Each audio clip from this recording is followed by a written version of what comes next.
This is day one of the leadership challenge. Let's get started.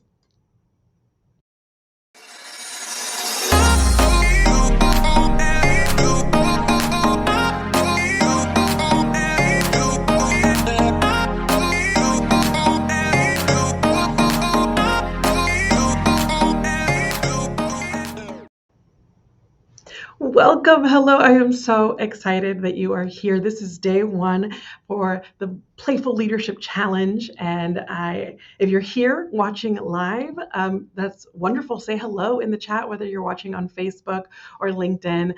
Would love that for you to say hello. And if you're watching this later, watching the replay, you can still say hi in the comments. Just maybe add the hashtag replay so I know when you watched it. I am so pumped to get started on this week and that we're starting today, which is Valentine's Day, which is lovely. And in Spanish, when they talk about Valentine's Day, I grew up, it's not just the day of love, it's the day of love and friendship, which I think is absolutely beautiful. So I just want to say happy Valentine's Day, friends. Glad that you're here, that you're spending it with me. So I am Betsaida LeBron. I am a leadership coach, and I am a management coach as well as having some technical difficulties. There we go. I am a team building strategist as well as a management coach with Improv EQ. I am thrilled to kind of get started in what we're going to be doing this week. So this week, I'm going to be sharing, this is for you if you're a leader or you're a manager. I'm going to give you an incredible opportunity to really start to transform your work culture by starting with how you show up as a leader. And so I'm curious for you who are out there, if you're interested really in creating just an incredible work culture where people feel happy, excited, and inspired. If that's you, let me know if that sounds good. And that people really enjoy the work so much, they love the culture so much that they actually help you by recruiting more incredible people. I mean, that sounds great, right? But did you know that currently about 80% of our workforce doesn't feel connected or engaged with their direct manager and leadership? That's a staggering number. And I keep hearing from the managers that I'm working with that they're really feeling more challenged than ever with engaging their team, right? We've all heard of the great resignation or the great migration or just, the shift, whatever you want to call it. There's all this uncertainty still about COVID and what that means for work and hybrid work. There's also this general feeling of overwhelm and burnout, not just for the team, but also for the leaders themselves. And as leaders, you don't always have the support that you need, or you don't really know what to do. So I keep hearing that from managers that I'm working with, and it really has led me to recognize that the most powerful solution to all of this, and when it comes to engaging teams, is practicing playful leadership. And so that's exactly what I'm going to be sharing with you this week. So when you think about play, most of the time you think about like kids, right? Kids are known for play. And when you were a kid, do you remember playing? I know I do, right? I don't know what games that you played, and you let me know in the chat. For me, it was definitely, I loved playing make-believe. I also loved strategy games. Operation was a big hit for me. Thought I maybe would grow up to be a surgeon, but that's not how it worked out. So we played as kids, right? We played and we didn't have a plan. We just had fun and we allowed ourselves to explore. And there was a lot of learning that happened through that. And so as I started to grow up, I started to put on a lot more armor, right? This way of kind of protecting myself from criticism and from judgment, right?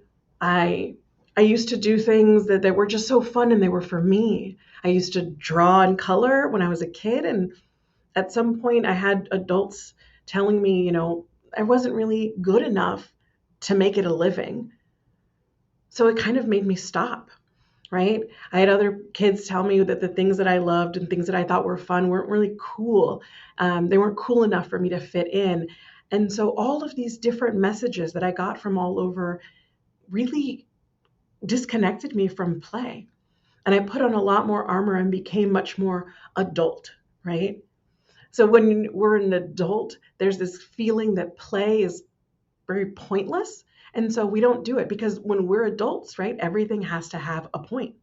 Everything should have a purpose, right? I mean, I know that when I talk to people about like, hey, you need to be more playful, incorporate play at work, there's a lot of resistance, a lot of, but what's the point? And I want to tell you that play is absolutely purposeful and it has a point. And in fact, Dr. Stuart Brown, the author of the book Play, How It Shapes the Brain, Opens the Imagination, and Invigorates the Soul, he argues that play is in fact necessary and essential when it comes to human connection, right? And not just humans, like for connection in general. He does a lot of studies about how play, we see it in animals, right? We are all born to play and we learn through play and we connect through play. So most adults don't play. So to get into this space of playful leadership, which is what we're going to explore, you have to start by creating a space to play. And I don't mean taking off your shoes and going into a sandbox or, breaking out all the board games, though you could. That's not really what I'm talking about. I'm talking about play as a mindset, right? Where you're not worried about the outcome or the expectations of others. And some of you know that I'm a comedian and I've been doing improv for over 16 years. And so I was doing improv long before I started doing, before I was a manager. My very first management role, I actually had this expectation of myself that I had to be like very serious and very controlled and even guarded.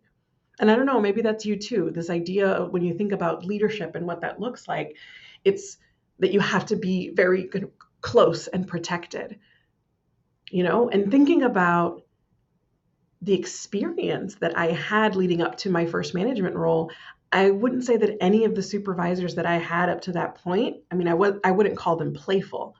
So I really didn't see that. I looked to them as the example of what a leader was. And the leaders that I knew were very guarded, very serious.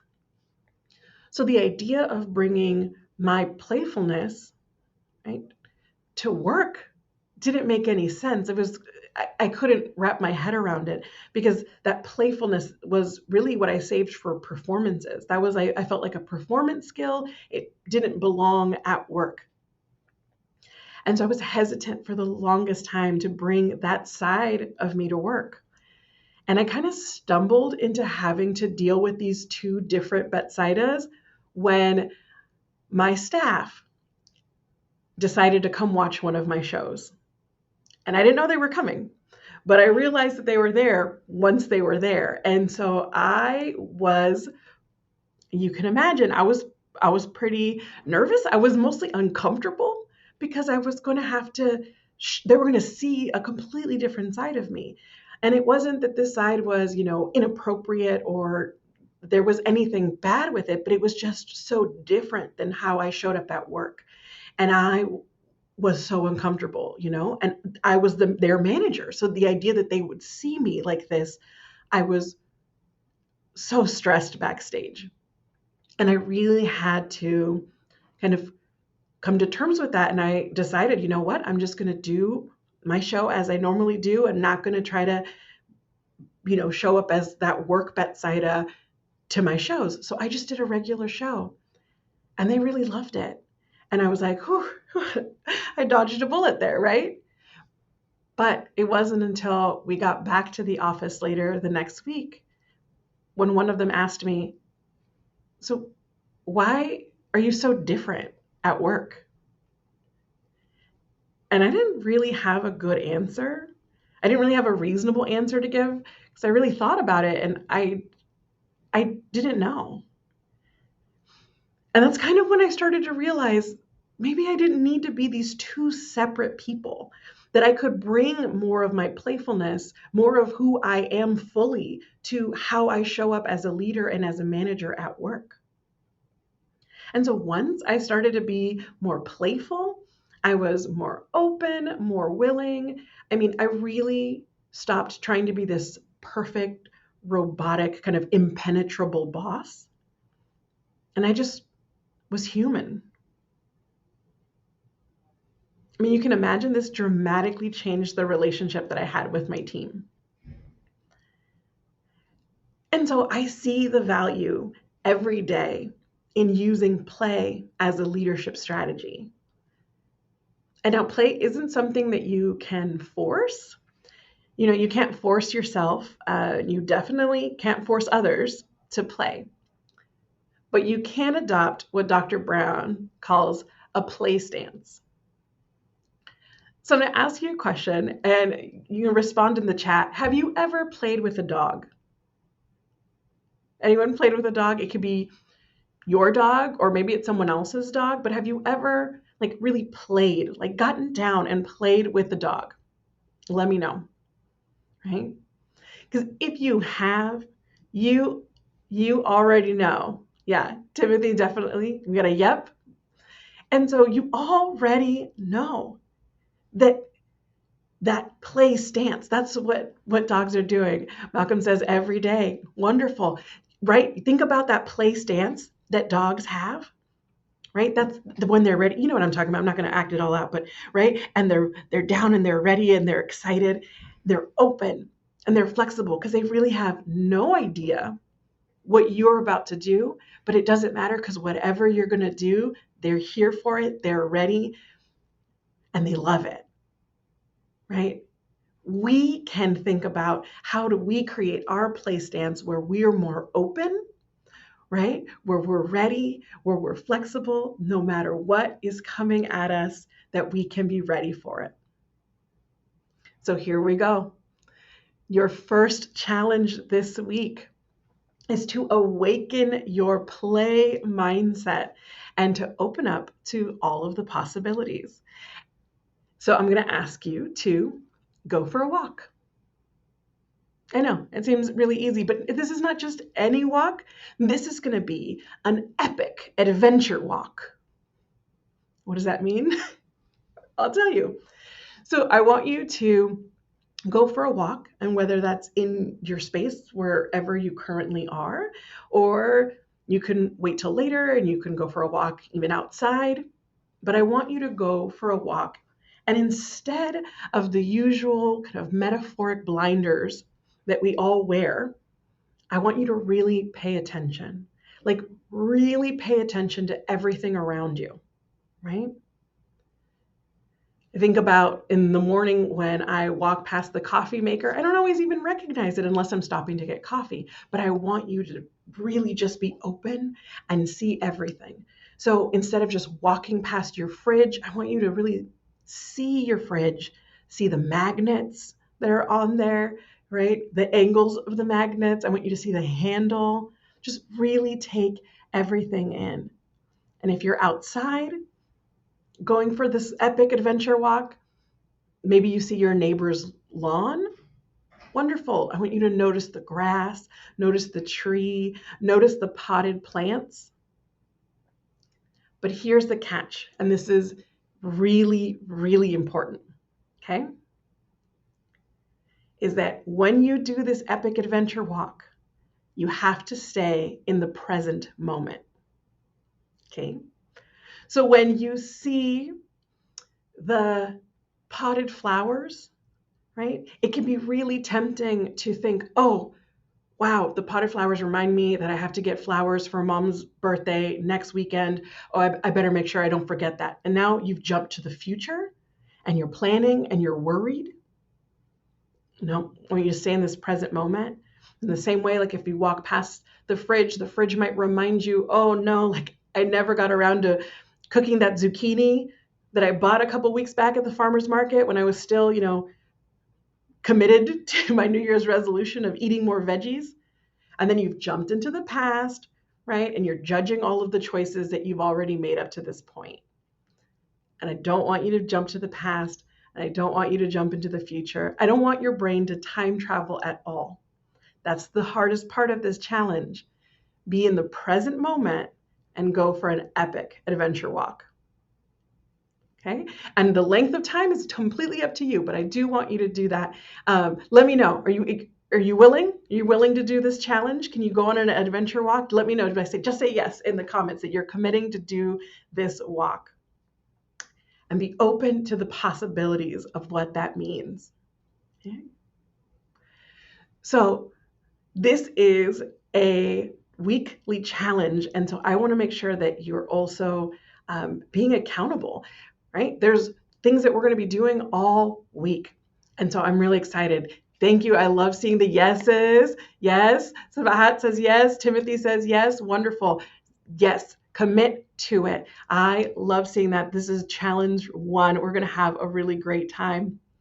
I want to let you know kind of where we're at in what's happening this week, what you can expect. So this is Monday that we are creating space for play. Tomorrow, we're going to talk about how we defy autopilot. Wednesday, we're going to find your compass as a leader and how it can guide you in all of your choices. Thursday, we're going to talk about building relationships.